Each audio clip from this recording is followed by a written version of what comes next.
यानी ऐसा ज्ञान मिल गया, ऐसी वस्तु मिल गई कि अब हमारे सामने और किसी चीज की कोई वैल्यू ही नहीं है। जब आपके पास अनमोलक चीज आ गई, अब तुम किसकी कीमत आंकोगे उसके साथ। अब तुम दुनिया के सबसे बड़े धनवान व्यक्ति हो, समझ लो। तो क्या कह रहे हैं, कबीर सो धन संचिए जो आगे को होए। ये वाला नहीं, ठीक है खाने कमाने के लिए करना है ये भी, लेकिन तुम सोचो मैं 1 से 2, 2 से 4, 4 से 5, 5 से 8 मकान बना लूं, दुकानें बना लूं। आम आदमी छोड़ो, संत महात्मा क्या कर रहे हैं, एक सत्संग, दूसरा सत्संग, तीसरा, चौथा, पांचवा, 100, 150, 150, 200, 1000 सत्संग घर बना के सोच रहे हैं अब हम बड़े वाले बाबा जी बन गए। अब बने हम बड़े वाले बाबा जी क्यों? अब हमारे तो बड़े बड़े सत्संग घर बहुत जगह हैं, बहुत जगह हमारे सत्संग घर। बड़े वाले बाबा जी नहीं बने, बड़े वाले बेवकूफ बन गए तुम। बड़े वाले बेवकूफ इसलिए बन गए कि पहले तुम्हारी सुरता स्थिर थी कि चलो कोई सत्संग घर नहीं है, चलो एक कमरा ही है अपने पास, ठीक है। अब तुमने इतना मकड़ी का जाल बुन लिया, अब तुम्हारा ध्यान इसी में रहेगा कि वहां क्या करना है, क्या नहीं करना है, इंतजाम क्या है, कोई प्रॉब्लम तो नहीं आ गई, वहां कोई ऐसा ना हो जाए वैसे। अब तुम्हारी सुरता कहां फंस गई? इन्हीं सत्संग घरों में फंस गई। और सुरता जो है फंसने के कारण ही मालिक से दूर है। सुरत फंसी संसार में, ता से पड़ गई दूर, और सुरत बांध स्थिर करो, आठों पहर हुजूर। करना था सुरता को स्थिर, आठों पहर, और हमने ऐसे सुरता को फंसा लिया कि अब क्या बताएं। बस यही बंधन है और कुछ नहीं करना है। इसी सूरत को शब्द गुरु के चरणों में लगाना है और कुछ नहीं करना है। शब्द गुरु के चरण का मतलब ये नहीं कि उनके सच में चरण है कोई। शब्द गुरु के चरण का मतलब है जब हमें ध्यान विधि मिलती है तब हमें समझाया जाता है कि आखिर गुरु के चरण हैं तो हैं कहां। गुरु के चरणों में ध्यान लगाएं तो लगाएं कैसे। जैसे हनुमान चालीसा पढ़ेंगे तो सबसे पहले वहां भी गुरु चरणों की बात की, श्री गुरु चरण सरोज रज निज मनु मुकुर सुधार बरनऊ रघुवर विमल जसु दो जोदाय को फलचार। तो कह रहे हैं बुद्धिहीन तनु जान के सुमिरो पवन कुमार। सुमिरो, जपो नहीं, सुमिरो पवन। सुमिरन का मतलब ही नहीं पता लोगों को और बड़े बड़े गुरु बन के बैठे हुए। नानक साहब समझा रहे हैं, कह रहे हैं नानक सोई एको सिमरिए। सिमरिए बोला, जपो नहीं।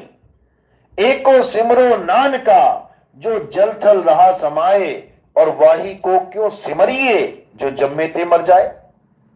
कबीर साहब कह रहे हैं राम सिमर पछताएगा मन, राम सिमर पछताएगा, पापी मनवा लोभ करत है अंत काल पछताएगा। राम सिमर पछताएगा। अब सिमर का मतलब क्या है? सिमर का मतलब जाप नहीं होता। सिमरन का मतलब जाप नहीं होता। लोग सिमरन और जाप में ही फर्क नहीं कर पा रहे हैं और बन गए महात्मा। करे तो करे क्या, करना तो करे क्या। करना कुछ था और कर कुछ बैठे। करना सिमरन था और कर जप बैठे। और साहिब मना कर रहे हैं, मुझको कहां ढूंढे रे बंदे, मैं तो तेरे पास में, ना मैं जप में, ना मैं तप में, और ना एकांत निवास में। वो तो कह रहे हैं कि ना मैं जप में, ना मैं तप में। जप और तप से मैं तो मिल ही नहीं सकता। लेकिन अब कौन समझाए भाई इनको? ये जितने भी गुरु बैठे हैं ये सब जप वाले ही हैं। कोई हिंदी के नाम जपवा रहा है, कोई अरब देश वाला गुरु है अरबी के नाम जपवा रहा है, अंग्रेजियों के यहाँ चले जाओ अंग्रेजों के यहाँ अंग्रेजी नाम जपवा रहा है, चाइनीज के यहाँ चले जाओ चाइनीज नाम जपवा रहा है, जापानियों के चले जाओ जापानी नाम। हर देश में कोई ना कोई नाम जपवाया जाता है उनकी भक्ति विधि के अनुसार, अलग अलग भाषाओं में। तो जब तक ये भाषाओं में यानी अलग अलग भक्ति विधि चलती रहेंगी तब तक परमात्मा किसी को मिलने वाला नहीं है। तो क्या करना है? सारी भाषाओं को त्याग दो, सारे मंत्रों को त्याग दो, सारे जप तप पूजा पाठ व्रत जो भी तुम्हें आज तक बताया गया सब कुछ त्याग दो। अब करे क्या? केवल एक आत्म देव को जान लो। गुरु ग्रंथ साहब में वाणी आती है, आत्म देव सिमरिए, आत्म देव पूजिए, गुरु के सहज सुभाए। यानी जब तुम्हें गुरु मिल जाएगा वो क्या बता देगा तुम्हें? आत्म देव की पूजा कैसे करनी है वो बता देगा। और जब तुम्हें पता लग गया कि आत्मदेव की पूजा कैसे करनी है, उसके बाद सारे भ्रम खत्म। अर्जुन की तरह निशाना केवल चिड़िया की आंख में होना चाहिए।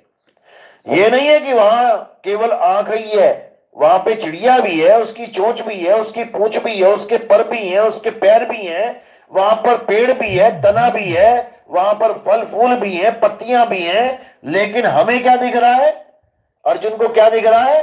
केवल आंख। इसी प्रकार हमारे पास पूरा शरीर भी है, आंखें भी हैं, कान भी है, नाक भी है, नौ द्वार भी हैं, सारा संसार भी है, सब कुछ है हमारे पास, लेकिन हमें क्या देखना चाहिए? केवल बस उस आंख को देखना है, उस आंख पे निशाना लगाना है। वो जब गुरु से भेद मिलेगा तब समझ में आएगा कि कैसे लगाया जाता है। उसका उदाहरण दिया कबीर साहब ने पनिहारिन की तरह। जब पनिहारिन चलती है मटका लेके सिर के ऊपर, तो देखो उसके सामने पेड़ भी है, फल भी है, फूल भी है, सड़क भी है, लोग भी हैं, बातें भी कर रही है, सब कुछ कर रही है, लेकिन चिड़िया की आंख कहां है? चिड़िया की आंख सिर के ऊपर है, वो मटका ही चिड़िया की आंख है। तो वो 24 घंटे चल रही है मटके को लेके, तो कितनी देर मटके का ध्यान कर रही है वो? कितनी देर उसकी सुरता मटके पे है? 24 घंटे। बस यही है भक्ति, और कुछ नहीं है। सुमिरन की सुध यूं रहे, जीव गागर पनिहार, और बोले डोले सुरत में, कहे कबीर विचार। बस इतनी सी बात है। जिसके समझ में आ गई उसका खेल बन गया, और जिसके समझ में नहीं आई उसका खेल खत्म हो गया। तो अब केवल और केवल एक नाम को जानना है। ये 2, 4, 5, 8, 10, 20, 50, 1000, लाख, करोड़ छोड़ दो। अरे कोटि नाम संसार में, इनसे मुक्ति ना होए, और गुप्त नाम सतपुरुष का बुझे बिरला कोई। करे करोड़ों नाम बना दिए इंसान ने, करोड़ों। छोड़ दे सारे नाम, और क्या कर? गुप्त नाम सतपुरुष का। यानी सतपुरुष भी एक नाम है, उस नाम का भी एक गुप्त नाम है। जैसे पानी, मैंने बोला पानी एक नाम है, पानी, लेकिन इस पानी का एक गुप्त नाम और है। वो क्या है? तत्व है। गुप्त नाम का मतलब होता है तत्व। मैंने बोला पानी, तो तुम्हें एक गिलास में भी चीज मिलेगी, उसका क्या नाम है? पानी। उसी नाम से वो तत्व है। मैंने बोला लोहा, वो पड़ा है लोहा। मैंने कहा प्लास्टिक, वो पड़ी है प्लास्टिक। मैंने कहा लकड़ी, वो पड़ी है लकड़ी। मैंने कहा नाम। अब नाम क्या है? मैंने बोला नाम, नाम भी एक तत्व है, और वो तत्व सत्य है, और उसे तत्वदर्शी संत ही लखा सकता है। इसीलिए उस सत्य तत्व को क्या कहते हैं? सतनाम। जब हम कहते हैं नाम, वो एक तत्व है, लेकिन तत्व तो और भी है, हवा, पानी, अग्नि, धरती, आकाश। तो ये जो तत्व है ये असत तत्व है, तो इनका नाम है असत नाम। और जो आत्म रूप, शब्द रूप जो तत्व है, उसका नाम है सतनाम। तो कहते हैं सतगुरु सोई सतनाम बतावे, और बाकी गुरु कोई काम न आवे। लेकिन आप देखोगे रामपाल जी महाराज ने सतनाम को भी फेल कर दिया। कहते हैं सतनाम से भी मुक्ति नहीं हो सकती, सतनाम के बाद सार नाम मिलेगा, सार शब्द मिलेगा। और वाणी कह रही है कबीर साहब की, सत्य नाम को सिमर के तर गए पतित अनेक, और तेरी कारण नहीं छोड़िए सत्य नाम की टेक। वो कह रहे हैं कि सतनाम से सब तर जाएंगे, सतनाम को छोड़ मत देना। सतनाम के अलावा और कोई नाम है ही नहीं, बाकी सब असत नाम है। क्यों? क्योंकि सत्य नाम कोई नाम नहीं, ये है आपन रूप। और जो जाने इस भेद को पावे आप स्वरूप। जो इस भेद को जान जाता है कि सतनाम क्या है, मेरा स्वरूप ही सतनाम है, और मेरे आत्म स्वरूप को छोड़ के जो कुछ भी दिख रहा है ये सब असत्य है, तब बात बन जाएगी। इसीलिए साहिब कबीर सागर की पहली लाइन में क्या बता रहे हैं? पहली लाइन, अरे सत्य नाम है सार, बूझो संत विवेक करी, उतरो भवजल पार, सतगुरु का उपदेश यही। 2 लाइनों में उपदेश कर दिया उन्होंने। सार नाम की बात ही नहीं करी, सार शब्द की बात ही नहीं करी, उन्होंने सतनाम को ही सार बना दिया। सत्य नाम है सार, 2 ही चीजें हैं, सार या आसार। सतगुरु ऐसा चाहिए जैसा शुभ सुहाए, और सार सार तो गई रहे, थोथा दे उड़ाए। थोथा क्या है? असार। बस दो ही चीजें हैं, सार असार। तो कबीर सागर की पहली लाइन में जब आप पढ़ोगे कि सार है क्या, तो वहां क्या लिखा है? सत्य नाम है सार। सार का मतलब होता है असल चीज, और तुम्हारा सत्य नाम ही काल भगवान और अक्षर पुरुष का नाम है। बताओ दोनों में से असल चीज क्या है? दोनों में से सत्य कौन है? सत्य कौन है? सत्य परमात्मा है, सत्य पुरुष है, सत्य करतार है, सत्य मालिक को बोला गया है, सत्य साहिब बोला गया है। इन दोनों में से सत्य कौन है? काल या अक्षर पुरुष? इनकी तो उत्पत्ति बताई गई है, जो उत्पन्न हुआ है वो एक दिन बिनसेगा। जब ये दोनों मिलके भी सत्य नहीं हो सकते, तो इन दोनों का मिलके नाम सत्य नाम कैसे हो गया? ये झूठ है। परमात्मा सत्य है, परमात्मा का नाम सत्य है। कहते हैं एक तू सच्चा, तेरा नाम सच्चा, और किसी का नाम सच्चा नहीं है, समझ लो। तो वही परमात्मा सत्य पुरुष है, वही परमात्मा सत्य साहिब है, उसी का नाम सत्य नाम है। उसी सत्य नाम का डंका बजाने के लिए कबीर साहब ने कबीर सागर में पूरे डंके की चोट पे बोला है कि घर घर होगा बोध विचारा। किस चीज का विचार होगा? सत्य नाम का विचार होगा। सत्य नाम का परचम लहराएगा, सत्य नाम का झंडा पूरे विश्व में लहराएगा। तो भैया काल भगवान और अक्षर पुरुष का झंडा लहराना है क्या? इतना भी नहीं समझ पा रहा है कोई कि सत्य नाम ही परमात्मा का नाम है। वाणी क्या कह रही है गुरु ग्रंथ साहब में? कृत्रिम नाम कथे तेरे जीबा, और सत्य नाम तेरा परा पुरबला। यानी नकली नाम, जितने भी नकली नाम हैं, ये सब जीभ से बोले जाते हैं। जितने भी नाम हैं जीभ से बोले जाने वाले सब नकली हैं। नकली क्यों बोलते हैं? क्योंकि लिखे और मिटाए जा सकते हैं, नकली है। कबीर साहब कह रहे हैं ओ अंकार आदि में जाना, लिखे और मिटे ताही न माना।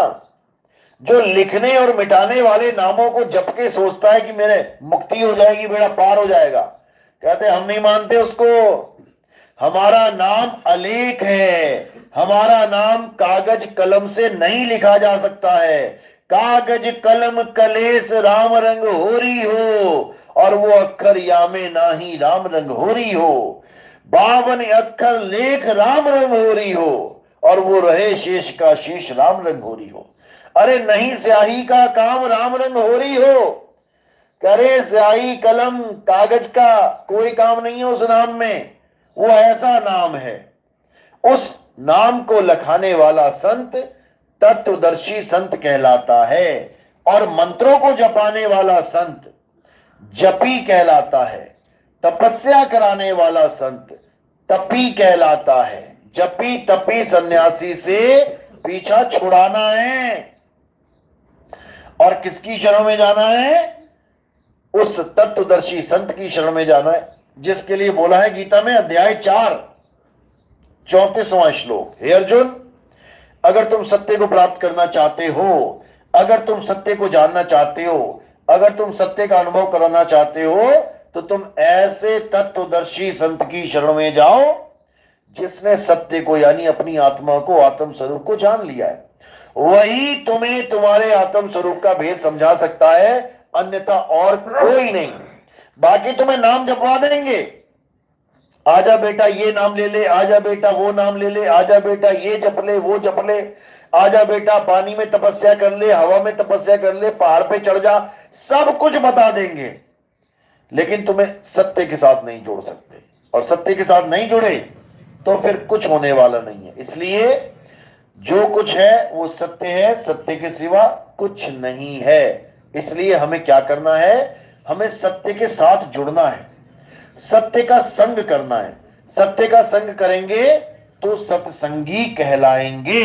और सत्य क्या है? हे अर्जुन, ये आत्मा ही सत्य है। आत्मा अजन्मा है, नित्य है, शाश्वत है, पुरातन है। ये आत्मा ही सत्य सनातन है।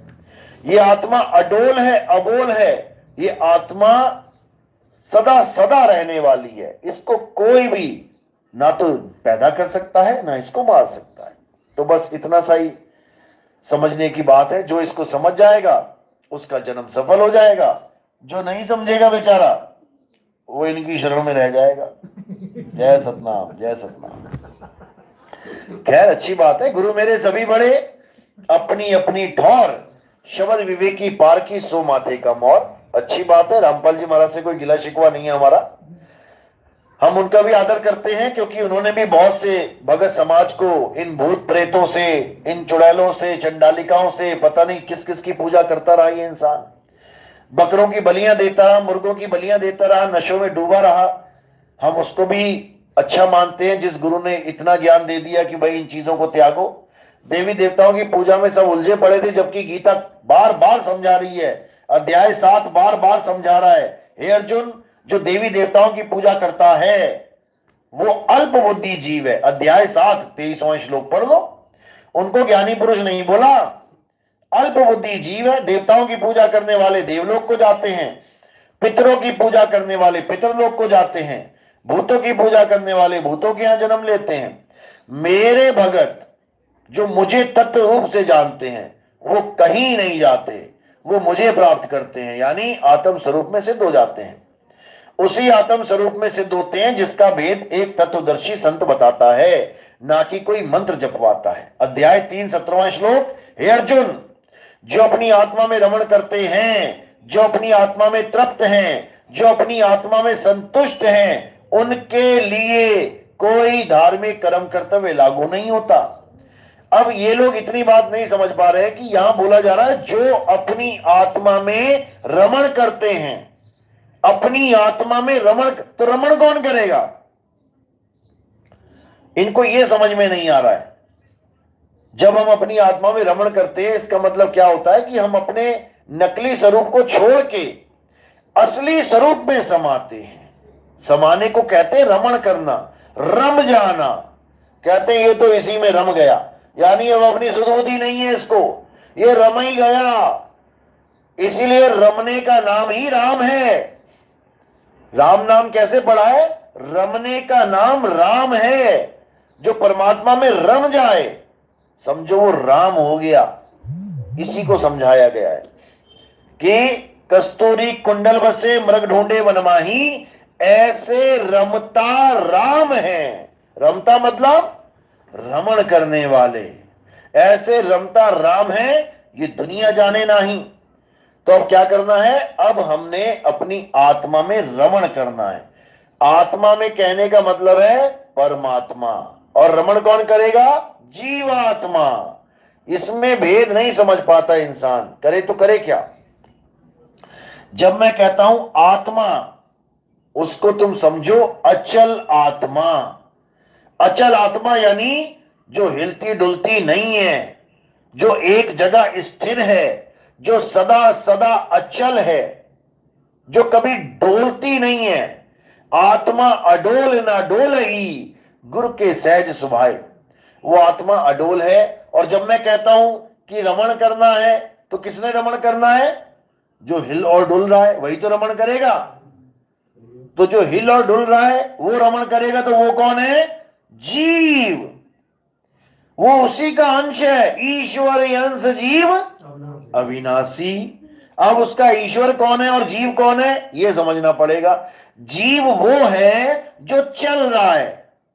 आज दिल्ली है, कल कलकत्ता, परसों बंबई। कौन है ये जीव आत्मा है। अजर अमर अविनाशी है ये भी, लेकिन ये चलता जा रहा है, चलता जा रहा है, चलता जा रहा है। लहरें देखो, कहते हैं सुनामी आने वाली है, बड़ी लहर को सुनामी कहते हैं। कहां पहुंची? अभी अमेरिका के पास है। कहां तक पहुंचेगी? जापान पहुंचेगी। जापान पहुंचेगी। कौन? लहर जो चल रही है। कभी ये पूछा है, कभी ये सुना है समुद्र आने वाला है? कहां पहुंचा? बस यही पहुंचने वाला है। अरे समुद्र जहां है वही है। लहर पहुंच रही है, लहर आ रही है, लहर जा रही है। और किसका अंश है? समुद्र का ही अंश है। समुद्र और लहर में कोई भेद नहीं है, मात्र एक भेद है कि वो चल रही है और वो अचल है। दोनों पानी है, H2O फॉर्मूला दोनों का।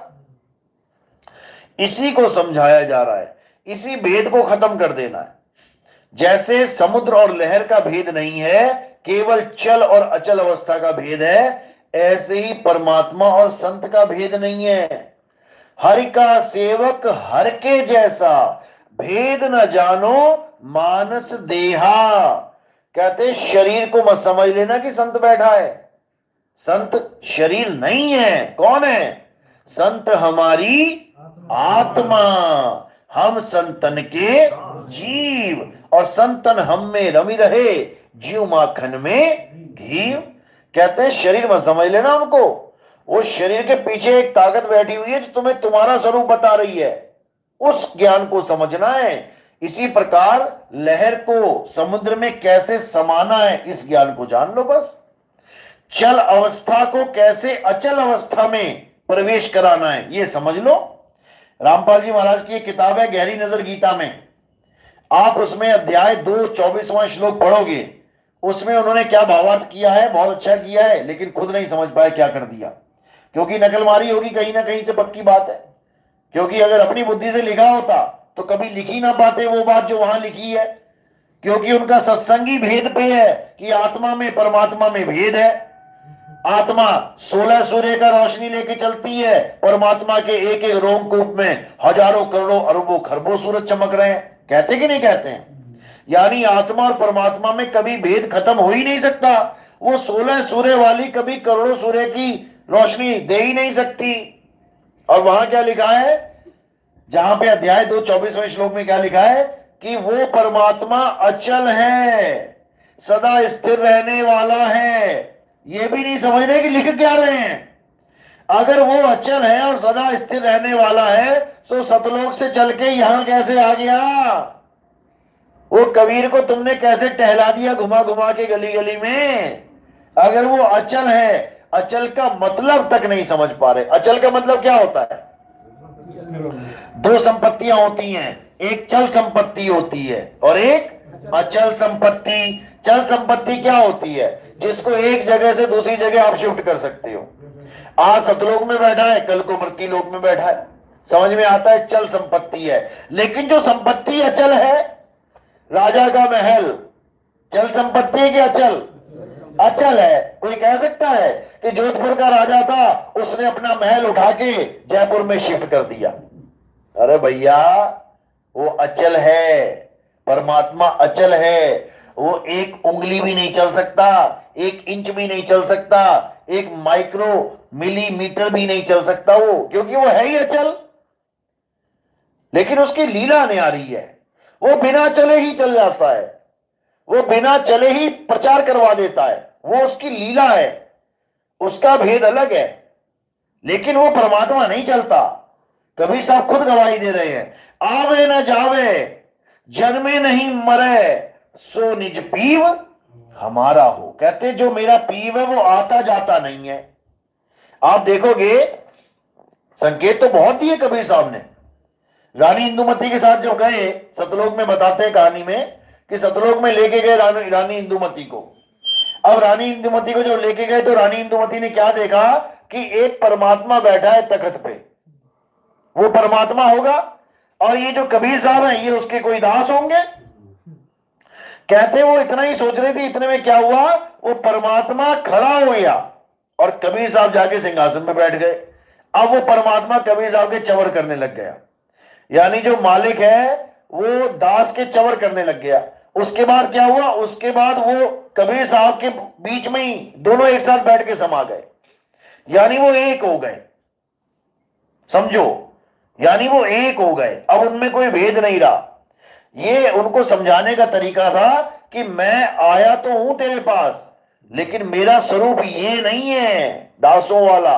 मैं मालिक हूं, कुल का मालिक। लेकिन वो एक लीला होती है। वो लीला कैसी होती है? नौतम सूरत। कहते हैं नौतम सूरत साहिब का रूपा। ये नौतम सूरत जो है ना, सारा खेल इसी का है। ये नौतम सूरत ही कबीर बनके हर जगह गोता मारू स्वर्ग में, जा बैठूं पाताल, मैं तो फिरूं ढूंढता अपने हीरे माणक लाल। कहते गोता मैं मारूंगा, परमात्मा नहीं मारेगा गोता। जो तुम कह रहे हो कि परमात्मा इस दुनिया में आए, वो नहीं आता जाता। गोता मारने का काम कबीर साहब का है। और वो कौन है? नौतम सूरत है। नौतम सूरत को शरीर धारण करना पड़ता है। ज्ञान समझाने के लिए। कहते हैं कबीर साहब ने जब धर्मदास को कहा कि धर्मदास मैं शरीर नहीं हूं, मुझे शरीर मत मान लेना, वो कहते दिखे देही और कहो विदेही। वो कहते मैं विदेह हूं, मैं शरीर नहीं हूं। कह रहे शरीर तो दिख रहा है मुझे। तो कह रहे ये तो तुझे समझाने के लिए धारण किया है, हंसों के लिए शरीर धारण किया है मैंने। मैं शरीर वरीर नहीं हूं और ना ही मैं किसी शरीर का प्रचार करने आया हूं कि किसी शरीर का प्रचार करना है मैंने, कोई फोटो में अगरबत्ती लगा के और ये धूप लगवाना है वहां पे। शरीर का तो मैं खेल खत्म करने आया हूं। हम वासी वा देश के जहां जात वर्ण कुल नाही, शब्द मिलावा हो रहा देह मिलावा नहीं। देह को तो मैंने पहले ही खंडन कर दिया। और इन गुरुआ लोगों ने क्या किया, राम जी कृष्ण जी हनुमान जी की मूर्तियां हटवा दी तुम्हारे मंदिर से और किसकी मूर्ति लगवा दी, अपनी लगवा दी, कबीर साहब की लगवा दी। यानी देह छुड़वा के देह की पूजा करवा दी।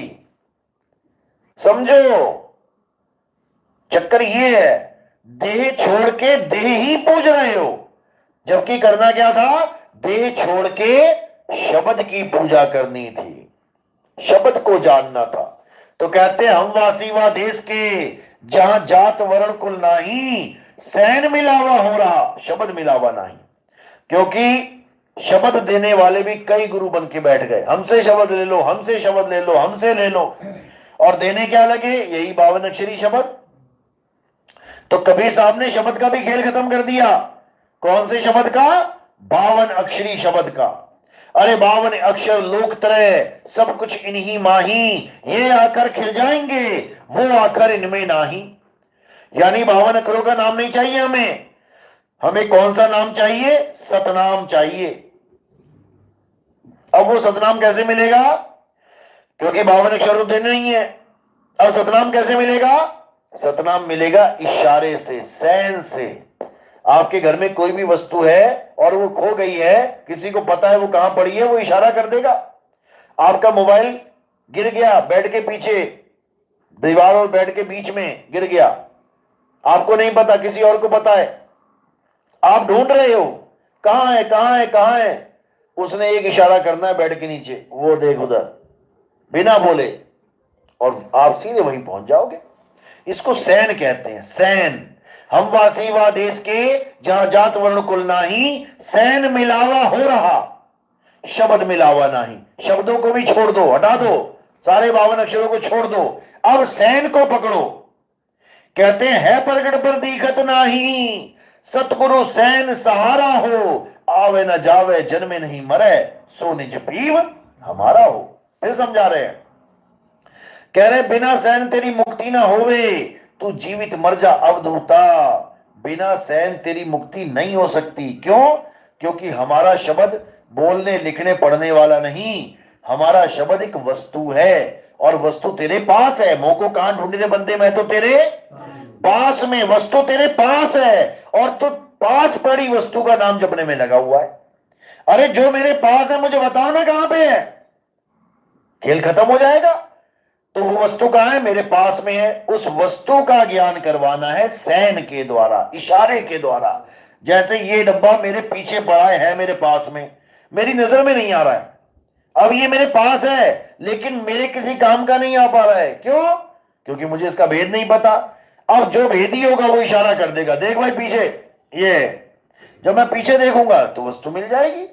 बस इसी तरह कह रहे वस्तु कहीं ढूंढे कहीं, और कैसे लागे हाथ, गुप्त वस्तु तब मिले, भेदी लीजिए साथ। गुप्त वस्तु बोला है, मंत्र वंत्र नहीं। गुप्त वस्तु तब मिले, भेदी लीजिए साथ। अरे भेदी लीना साथ में, दीनी वस्तु लखाए। कहते ना एक छुड़ाए एक लखाए, तो लखाव क्या कराएंगे, उस वस्तु का लखाव कराएंगे, मंत्रों को छुड़वाएंगे। प्यास लगी है और कोई पानी पानी जप रहा है, उसका पानी पानी जपना छुड़वाएंगे और उसको पानी लखाएंगे। तो कहते हैं वस्तु दीनी लखाए, और कोटि जन्म का पंथ था, पल में पहुंचा जाए। पल में, एक पल में तुम्हें यह ज्ञान हो जाएगा कि परमात्मा कहां है, कहां बैठा हुआ, एक पल में। कह रहे ना खोजी होए तुरंत मिल जाऊं, एक पल की तलाश में, मात्र एक पल की बात है, 2 पल 3 पल भी नहीं लगेंगे, एक पल में तुम्हें समझ में आ जाएगा कि परमात्मा कहां है। अब क्या करना है? कहे कबीर सुनो भाई साधो मैं तो हूं विश्वास में। तुम्हें गुरु के कहे पे विश्वास करना पड़ेगा, तुम्हें गुरु की बताई विधि को अपनाना पड़ेगा, और धीरे धीरे धीरे धीरे मालिक की ऐसी कृपा हो जाएगी कि तुम्हें घर बैठे परमात्मा मिल जाएगा। कहीं आने जाने की जरूरत नहीं है, तुम्हें कहीं नहीं जाना पड़ेगा, वो मालिक तुम्हारे पास है। नर नारी और कीट पतंगा सार शब्द सब ही के संगा, वो तुम्हारे साथ है। वो मंत्र जंतर नहीं है कि तुम मंत्र जप रहे हो सार शब्द के नाम पे। और वो कहां पर है उसका एड्रेस समझ लो। क्या कह रहे हैं? अदर द्वीप तहां गगन गुफा में है निज वस्तु सारा। वो सार वस्तु है, वो सार शब्द नाम नहीं है। वो सार शब्द वस्तु कहां है? अदर द्वीप गगन गुफा में। जब आपको दूसरी दीक्षा मिलेगी आपको इसका भेद समझ में आएगा। दूसरी दीक्षा के बाद एक तीसरी दीक्षा मिलेगी, वो कहां मिलती है? वो हमारे पास नहीं मिलेगी। उसको कौन देता है? कहां मिलती है वो हेडक्वार्टर पे मिलती है जाके। परमात्मा का हेडक्वार्टर है। जब आपको लिखाएंगे, आपको बताएंगे हेडक्वार्टर कहां है, तब आप उस हेडक्वार्टर की तरफ दौड़ना शुरू कर दोगे। किस स्पीड से? कौन सी चाल से? विहंगम चाल से। जब तुम विहंगम चाल से उस हेडक्वार्टर की तरफ जाओगे और जब वहां पर तुम एंट्री करोगे तब तुम्हें तीसरी दीक्षा वहीं मिलेगी। परमात्मा देते हैं तीसरी दीक्षा। कोई माई का लाल नहीं संसार में, कोई आदमी ऐसा नहीं है जो तुम्हें तीसरी दीक्षा दे सके। वो परमात्मा देगा तुम्हें तीसरी दीक्षा, गुरु केवल उसको वेरीफाई करेगा। क्योंकि माया का भी इतना बड़ा जाल है, जीव समझ ही नहीं पाता है कि माया है या परमात्मा है। सामने सूरज है बिल्कुल तुम्हारी आंखों के सामने, और तुम आंखें नहीं खोल पा रहे उसको देखते हुए, लेकिन थोड़ी देर में पता लगा अरे वहां सूरज नहीं था, वहां तो शीशा था। सूरज कहां था? अगर सामने शीशा है, सूरज कहां है? फिर तुम्हारे पीछे है। पीछे का सूरज सामने शीशे में दिख रहा और तुम आंखें नहीं खोल पा रहे हो, और तुम पक्की मोहर लगा के बैठ गए हो कि सूरज साफ नहीं है। इतना तगड़ा जाल है, इतना तगड़ा जाल। साहिब ने समझाया है, अलख लोक, अगम लोक, अनामी लोक, सतलोक, करनैनो दीदार महल में प्यारा है। ये पूरी लाइनें पढ़ लेना। सतलोक, अलख लोक, अगम लोक, अनामी लोक तक बताने के बाद भी क्या बोल दिया? कहते काया भेद किया निर्वारा, ये सब रचना पिंड मंझारा, माया अवगति जाल पसारा, सो कारीगर भारा है। यानी ये सारा जितने सतलोक, अलग लोक, अगम लोक जितने भी बने हैं ये माया का जाल है। आदि माया कीनी चतुराई, झूठी बाजी पिंड दिखाई, अवगति रचना रची अंडमाही, ताका प्रतिबिंब डाला है।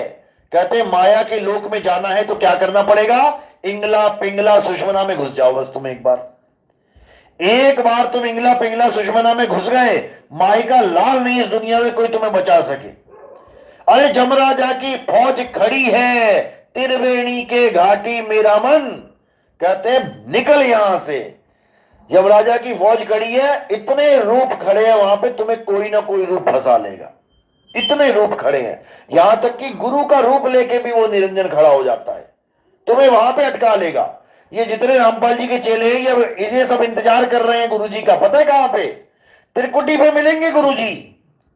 ये सब यहां पे गुरु जी ढूंढ रहे हैं, और यहां पर जिसने गुरु जी ढूंढ लिया वो बर्बाद हो जाएगा मेरे भाई, बर्बाद हो जाएगा। गोरखनाथ भी यही ढूंढता था। कबीर साहब ने समझाया, अरे इंगला भिन से पिंगला भिन से और भिन से सुषमन नाड़ी, कहे कबीर सुनो रे गोरख कहां लगई हो ताड़ी। ये इंगला पिंगला सुषमना वाला खेल खत्म कर दो।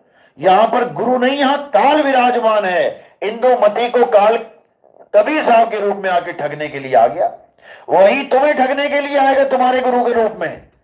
लेकिन जो विवेकी हंस है वो जानता है मेरा गुरु शरीर नहीं है, मेरा गुरु शब्द है। जो ये जानता है वो उसको ऐसे पार कर जाएगा 2 मिनट में, उसको पार कर जाएगा वो। और जो नहीं जानता कि मेरा गुरु शब्द है, जो ये जानता है मेरा गुरु देह है, वो पक्का उंगली पकड़ देगा उसकी। गुरु जी आ गए, गुरु जी आ गए। और गुरु जी कहां लेके जाएंगे तुम्हें नहीं पता। समझ लो, हालत खराब हो जाएगी। इसलिए शब्द गुरु को जानो, शब्द गुरु सुरत धुन चेला, इसको समझना है। चलो, तो आज का सत्संग यही समाप्त करते हैं।